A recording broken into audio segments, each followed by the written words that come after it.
Oke,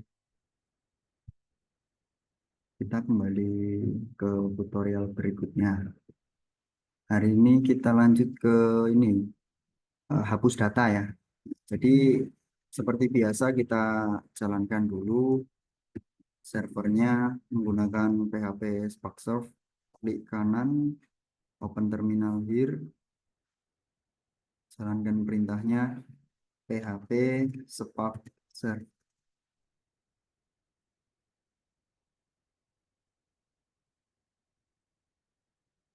Nah, sini kita copy, lalu seperti biasa kita buka di web browser. Salah.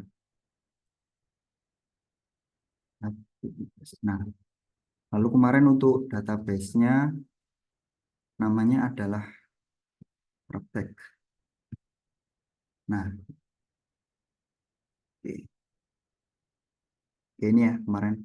Lalu untuk URL-nya kemarin kita langsung mengarah ke root siswa. Nah,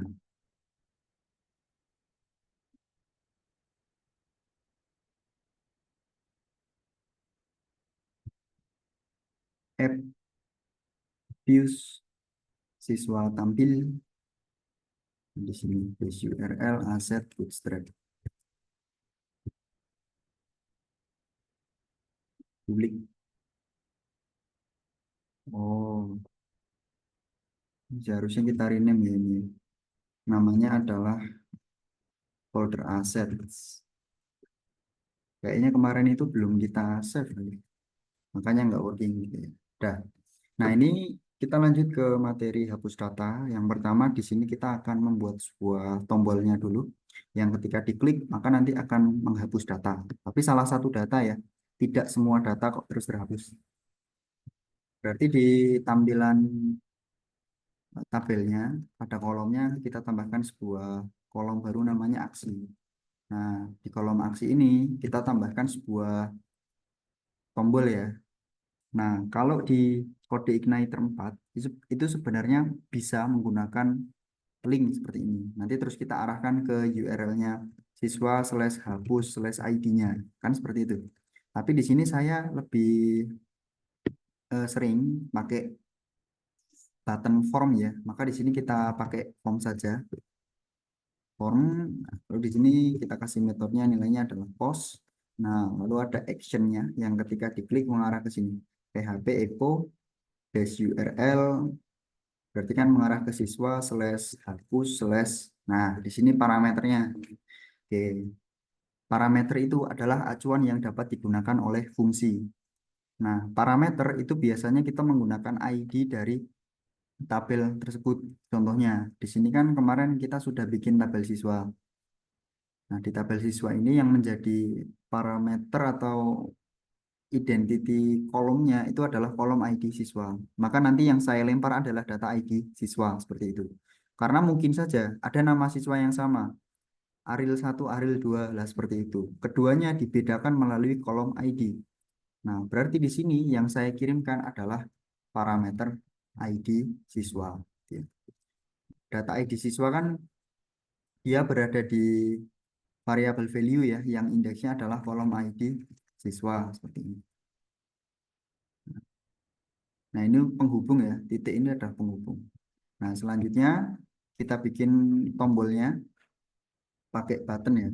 Button, oke, di sini berarti kita kasih kelas btn strip danger kalau kalau hapus biasanya. Di sini hapus. Dah, kita refresh dulu. Nah, kan seperti ini. Kan tetapi di kode Igniter 4 itu kemarin kan ada token ya. Nih, tokennya ini CSRF field. Nah, lalu ada juga token tambahan yang mengidentifikasi bahwasannya formulir yang kita buat ini adalah formulir untuk hapus. Sehingga nanti ketika di routing, diakses oleh router, dia nanti bukan pakai get, bukan pakai post kayak kemarin, melainkan menggunakan delete seperti itu. Nah, agar teridentifikasi ini adalah formulir hapus. Maka di sini kita buat sebuah input ya, input baru yang type-nya itu adalah hidden. Nah, lalu name-nya itu adalah underscore method dan di sini ada value. Nah, value-nya itu adalah delete. Value-nya itu adalah delete. Nah, coba kita save dulu, refresh, Ctrl U. Nah, secara secara mata manusia atau secara user dia nggak kelihatan. Tapi kalau secara script, nah, dia teridentifikasi di sini adalah sebuah metode delete ya yang mengakses ke routernya nanti. Nah, lalu di sini coba kita klik yang datanya Intan Octavia ini ya, kita hapus. Nah, maka di sini kita diarahkan ke URL siswa hapus/2. Berarti di sini kita harus mendapatkan routernya ya, atau URL-nya melalui router. Router kemarin itu di sini ya, application app config routes. Nah, di sini. Oke. Nah, di sini permintaannya bukanlah post atau get, melainkan adalah delete. Maka kita bikin di sini delete. Kita sesuaikan. Siswa slash hapus slash ID siswa. Kan seperti ini ya. Lalu bagaimana cara mendapatkan parameter angka 2 seperti yang ada di URL tersebut? Nah, itu caranya adalah seperti ini. Nah, kan number ya, karena itu angka. Maka di sini kita inisialisasikan 6. 6. Lalu kita kirim nanti nama function yang dituju di controller itu adalah hapus ya berarti ya.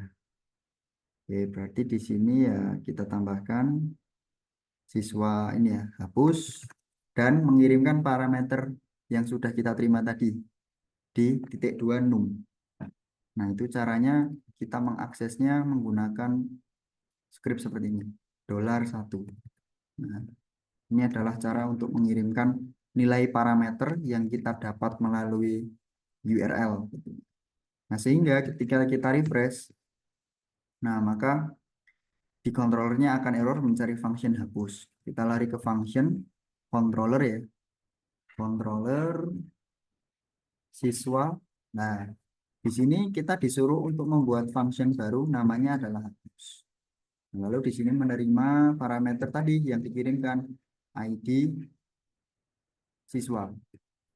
Nah, lalu untuk perintah hapusnya bila di PHP natif kan seperti ini. Delete from table semisal siswa where ID siswa sama dengan 1. Nah, 1 ini kan didapatkan dari URL. Sudah kita tampung di dalam $ID siswa. Maka di sini $ID siswa. Nah, kalau di kode Igniter 4 itu perintahnya hanya seperti ini. $this model. Nah, delete. Nah, yang di delete apa? Berdasarkan kolom ID siswa. Nah, seperti ini dong. Lalu setelah berhasil menghapus, maka di sini kita redirect ya, atau alih lokasikan ke URL siswa. Berarti di sini return redirect to URL siswa. URL siswa. Nah, coba kita refresh. Oke. Di sini ada keterangan salah ya. Return redirect kurung buka kurung tutup. Nah, seperti ini. Nah, seperti itu. Tapi bila ingin ketika diklik hapus maka tidak langsung menghapus datanya, maka di sini kita bisa menggunakan atribut icon. Nah, caranya seperti ini. Ketika buttonnya saya klik, nah, maka muncul sebuah konfirmasi. Anda yakin seperti itu. Anda yakin, gitu ya. Anda yakin. Bila diklik hapus, maka ada konfirmasi terlebih dahulu. Nah, itu tadi adalah scriptnya yang ini. Pelakunya on click return confirm. Nah, seperti itu. Jadi ada keputusan dulu. Kalau cancel ya nggak jadi. Kalau oke ya berarti jadi seperti itu. Ini untuk hapus data.